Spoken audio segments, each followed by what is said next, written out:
Hello, I'm Dr. Margaret Rogers Van Coops, and today I'd like to talk to you about psychic surgery. There's a lot of people that say that they can do it. In fact, John of God is one of them, and many people have traveled to see him. He's laid his hands on them in different ways. I haven't experienced it myself. But what I can do is I can talk about the fact that I know that I have done it from time to time, and I know how it's done. So I'd like to share with you what psychic surgery is. Now, the first thing that one needs to understand, of course, is how the human body is working and what it's made of. And so if we think about it, you know that you are 70% water, right? You have to drink a lot. But you also know that you're made up of minerals, lots of minerals in your bones, for example. And you also know that there are lots of liquid and chemical things going on in your body called reactions. Calcium, magnesium, potassium, minerals interact to help your nervous system work. And of course, you know you have a heart, you have a liver, spleen, a pancreas, you know a general idea about your anatomy. So when someone gets ill, we need to realize what is going on. I often speak about the aura and the five bodies, the physical, etheric, spirit, higher mind, and soul bodies come together. They entwine with this, and they should fit perfectly. And when they do, then all the energy can expand and contract and can move exactly as it should do. And of course, when that happens, the body rejuvenates very easily. If you stop and think about your skin, for example, all day long you're losing little skin cells. You don't really know it till you get sunburned and it peels off. But actually you're shedding all day long. Maybe you realize you're also shedding hair all day long. But not to worry, because underneath are more cells that are growing all the time. Same with your nails. You have to cut them because they get so long. So you know your body is capable of rejuvenation, right? But what you have to understand is that so are the internal organs. Now, if we stop and think about, say, your liver, say you've been treating it badly by putting in lots of medications that have side effects, or you've been drinking alcohol a lot, maybe doing substance abuse, whatever that might be.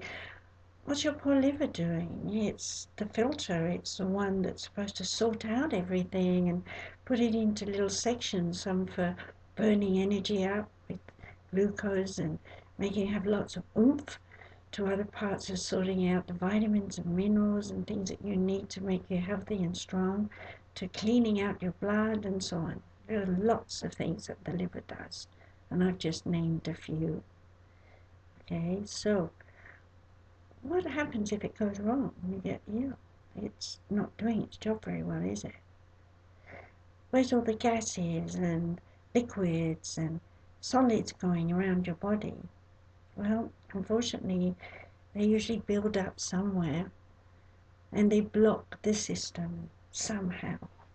Whether it's in your bowels or in your throat, somewhere in your blood system, it's going to cause you to be ill.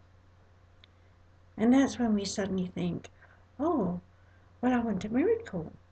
I want someone to wave a magic wand, and I want someone to make it go away. So we pray very hard, you know. There's nothing wrong with prayer. Prayer is marvelous. In fact, the more people pray together, the more energy, the more power we feel. But how are we going to help someone release a block? Let's say it's a block in the blood vessel or a block in the pancreas. How are we going to let them let go? Well, a lot of people say, well, if you're going to someone like John of God, you must have a belief that a miracle would happen. And I will tell you quite honestly that most of the people that have gone have come away saying, I didn't really believe anything would, and something did happen. So it's obviously not anything to do with belief. What it actually has to do with is the nature of your spirit and the lessons that you gave yourself to learn in this life. And if your spirit feels that you are not on the right pathway and you're not learning enough by being negative, and you need to have a new point of view, and that you want to change, go through a shift, move into another dynamic example of the way you could be, rather like hitting you over the head and having amnesia, you might suddenly think, oh, I didn't think I was artistic, but now I feel like painting. And everyone says, oh, this person used to be in their mind all the time, running stocks and shares, just like that movie regarding Henry. So that's what it takes, basically, is that your spirit wants to shift a point of view. And your spirit wants you to learn something in a new way. So you dream a lot, and you think a lot about my illness and why I got it and how did I get it and how long will it last and what's it all about and why am I suffering this way and so on. And the answer is because you chose to. Because your mindset has been saying, be negative and learn the hard way. While your heart has been saying, will you listen to me? Will you understand I have feelings that there are another way, another alternative, something else to do? Well, I know it sounds hard, and I understand that because I too walked through misery, pain, and suffering. Right up until I was 40 odd, I had a breakdown. I lost everything. You know the old story. Why should I burden you with it? Because anyway, it's my history and it doesn't bother me anymore. I let it go. No anger, no frustration, nothing but joy that I actually went through that so that I could be better for it, so that my spirit could teach you and help you to get better as well. So what actually happens with psychic surgery? Well, years ago when I was young, 30 odd, I was working on a person. They had muscular dystrophy, that's right. And I was working with my crystals, and I was learning very much how to do all this work. Yes, I had spirit guides in my head teaching me, because nobody on earth knew this. And I was told, okay, take this particular crystal and put it here on the brain a certain way, and you will see a response in the left leg in a certain place. And sure enough, I did. I'm like, wow, this really works. Well, the short-term story of that is we got one side of his body completely healed. And when it came to the second side, he started to procrastinate with his mom and say, I don't want to go, and I'm sick today, and I've got something else to do. He was afraid. He was afraid to be well. And the more his mother begged him, the worse he became. I was disappointed because I thought, we've got so far with one side, why not the other? And I sat down with my spirit guides and I said, why is this happening? And Master Chang said to me, why not? And I thought about that, why not? And it came to me that I needed him to not continue the full healing, to not have the miracle healing, because how was I otherwise going to come to understand that the subtext that we have in our mind is often fear of change, fear of transformation. So in order to have that miracle healing, you have to release that fear. You can't be afraid to be something different. You can't allow yourself to block yourself off by rational thoughts, by speaking in your mind, about all the things that you think go wrong. So now what we have to do is we have to understand that we have to release any fear of change, of transformation.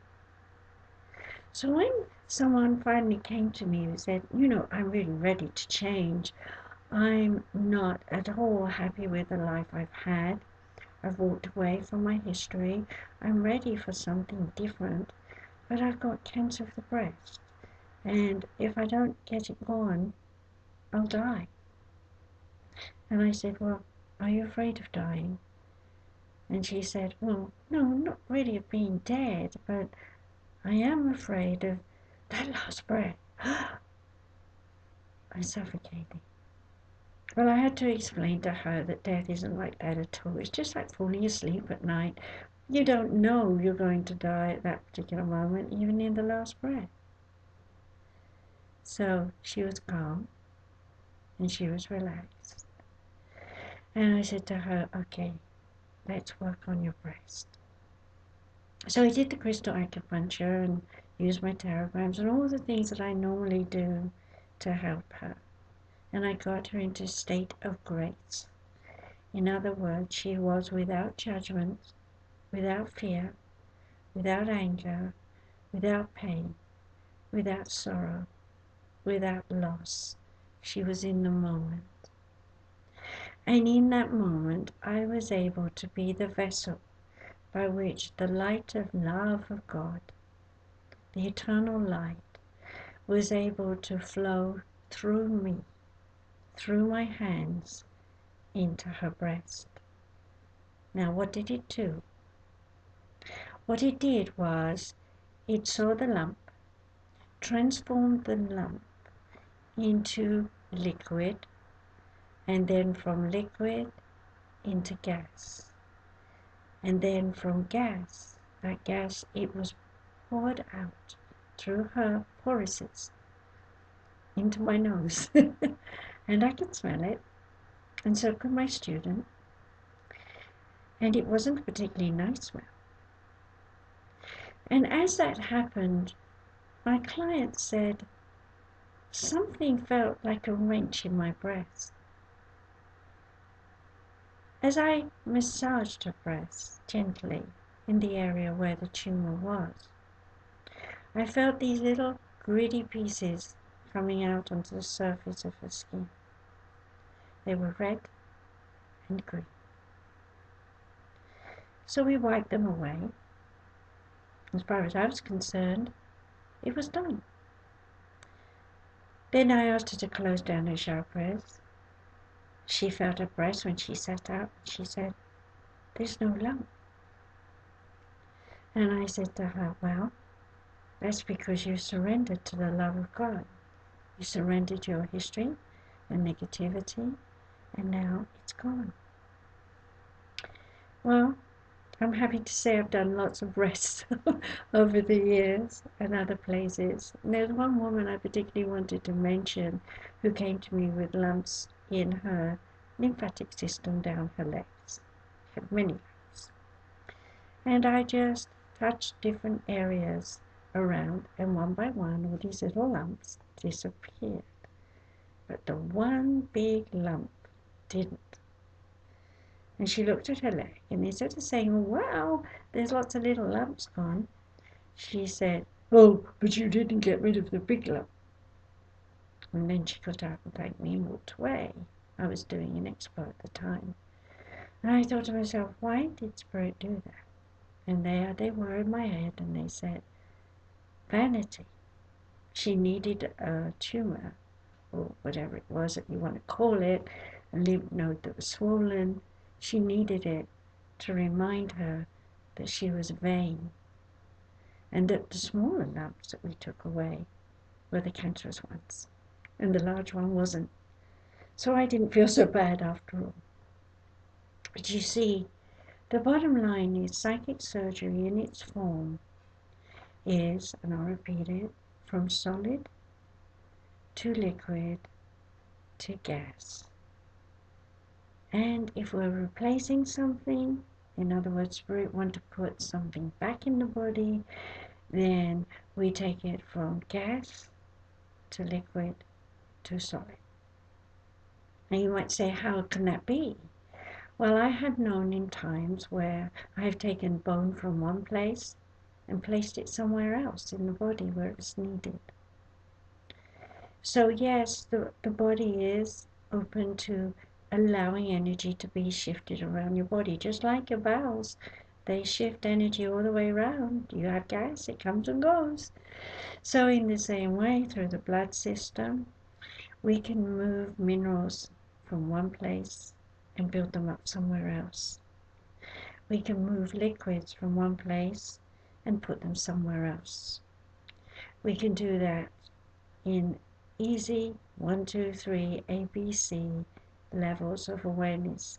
We as individuals, human beings, can regenerate, rejuvenate, and revitalize ourselves very easily. So next time you feel ill, or you go and see a doctor and they want to give you pills, why don't you go home and say to yourself, before I take this pill, let me contemplate, let me meditate, let me see if I've got any blocks anywhere.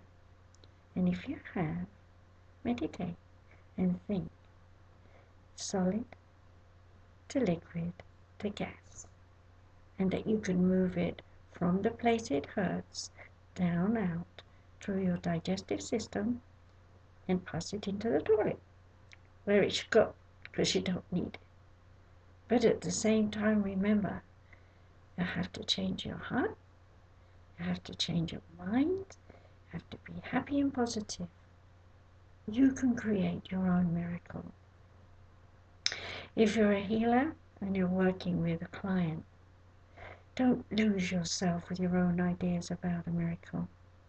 Just surrender. Surrender to the oneness. Surrender to your spirit guides. Ask your client to surrender to you. And hopefully, if they're ready, you'll do a miracle healing. You will do psychic surgery in some way.